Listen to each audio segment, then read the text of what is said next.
ایک یہ بہن نے فرمایا کہ طلاق بائن کا شرعی طریقہ کیا ہے بتا دیں۔ مراد ان کی غالباً یہ تھی کہ طلاق بائن کس طرح واقع ہوتی ہے۔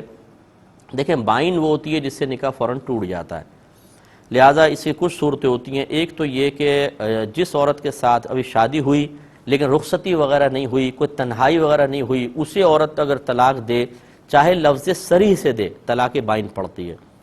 اس کو کہتے ہیں غیر مدخول بہا، یا غیر مدخولہ خاتون کہتے ہیں جس کی بھی رخصتی نہیں ہوئی، اور شوہر اس کو کہتے ہیں جا میں تجھے طلاق دی۔ اب ویسے تو طلاق صریح لفظ سے رجعی واقع ہوتی ہے، لیکن جب ایسی بچی کو دیتے ہیں جو غیر مدخول بہا ہوتی ہے تو فوراً پھر طلاق بائن پڑتی ہے، نکاح ختم ہو جاتا ہے۔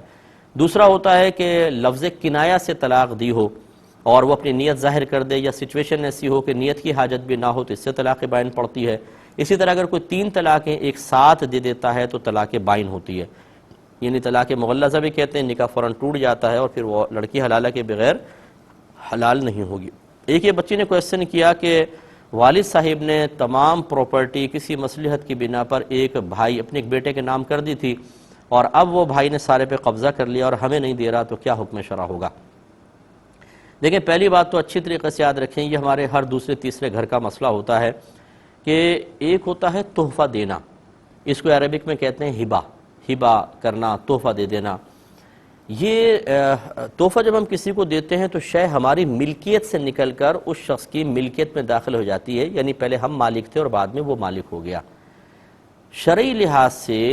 ہبہ اس وقت مکمل ہوتا ہے، یعنی چیز ہماری ملک سے نکل کر دوسرے کی ملک میں اس وقت داخل ہوتی ہے جب آپ اس کو تحفہ دینے کے بعد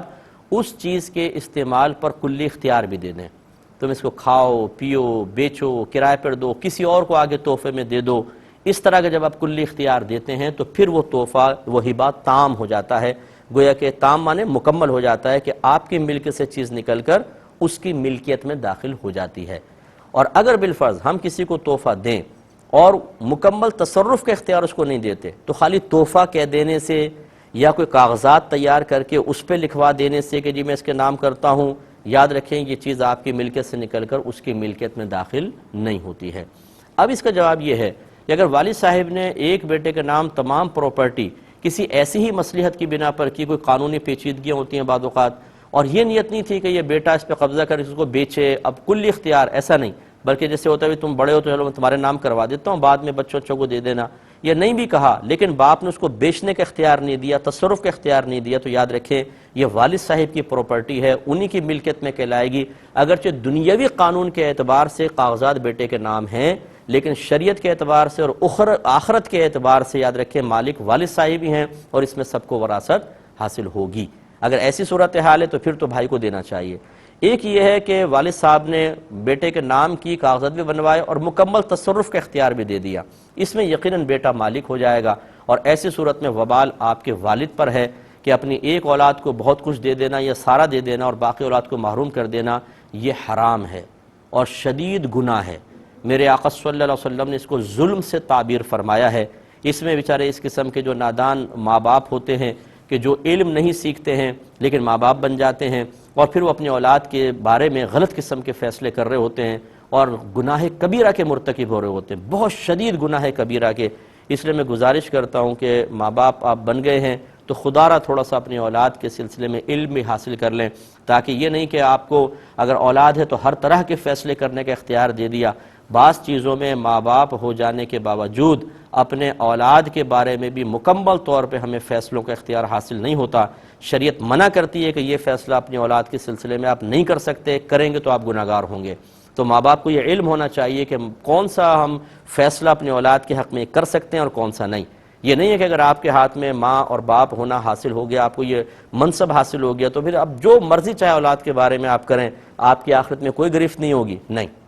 شدید قسم کی گرفت ہو سکتی ہے، شدید قسم کی۔ اس لیے علم سیکھنا چاہیے۔ اور اس سے قطع نظر اگر آپ کے بھائی سن رہے ہیں، فرض کر لیں والد صاحب نے آپ ہی کو دے دیا، سارا آپ کے نام بھی آپ کو کر دیا، لیکن پھر بھی آپ کو سوچنا چاہیے اگر آپ بہنوں کو محروم کریں گے، دوسرے بھائیوں کو محروم کریں گے، باپ پہ وبال ہوگا۔ اپنے والد صاحب کو وبال آخرت سے بچانے کے لیے اپنے بھائی بہنوں کو بھی دیجیے۔ ایک شخص نے کہا کہ کسی کے پاس جا کے ہم اپنی بیوی کو 3 بار طلاق دیتے ہیں، طلاق دیتے ہیں، طلاق دیتے ہیں، 3 بار کہا ہم اپنی بیوی کو طلاق دیتے ہیں اور بیوی وہاں موجود نہیں، طلاق ہو گئی کہ نہیں ہو گئی؟ اچھی طرح یاد رکھیں، دیکھیں وقوع طلاق کے لیے بیوی کا سامنے موجود ہونا یا گواہوں کو موجود ہونا کوئی ضروری نہیں ہے۔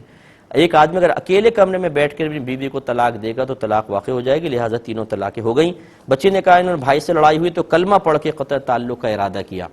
دیکھیں اگر وہاں پہ قطع تعلق کرنا شرعی لحاظ سے آپ کے لیے جائز نہیں تھا تو پھر اس مقام پہ کلمہ پاک پڑھنا انتہائی بے ادبی ہے۔ کہ قطع تعلق کرنا حرام اور گناہ کبیرہ ہے، اور گناہ کبیرہ کے لیے آپ کلمہ پڑھ رہی ہیں، تو اس لیے بہتر یہ ہے کہ میں آپ کو مشورہ دوں گا کہ آپ تجدید ایمان بھی کریں اور تجدید نکاح بھی کریں۔ اور اگر واقعی بھائی کی بہت بڑی غلطی تھی اور قطع تعلق جائز تھا آپ کے لیے، اب آپ نے کلمہ پڑھا تو کوئی بات نہیں، اور اب اگر صلح ہو گئی ہے تو پھر کلمے کا کوئی وبال نہیں ہے، اس کا کوئی کفارہ وغیرہ نہیں ہے، وہ کوئی مسئلہ نہیں۔ لیکن اگر غلط طریقے سے خلاف شرع اپنے نفس کی خاطر لڑائی ہو رہی تھی اور اس پر آپ نے کلمہ پڑھ کے قطع تعلق کا ارادہ کیا تو پھر قطع تعلق حرام تھا، اور اس پہ کلمہ پڑھنا یہ بہت بڑی بے ادبی تھی۔ حکم میں آپ کو بتا چکا ہوں۔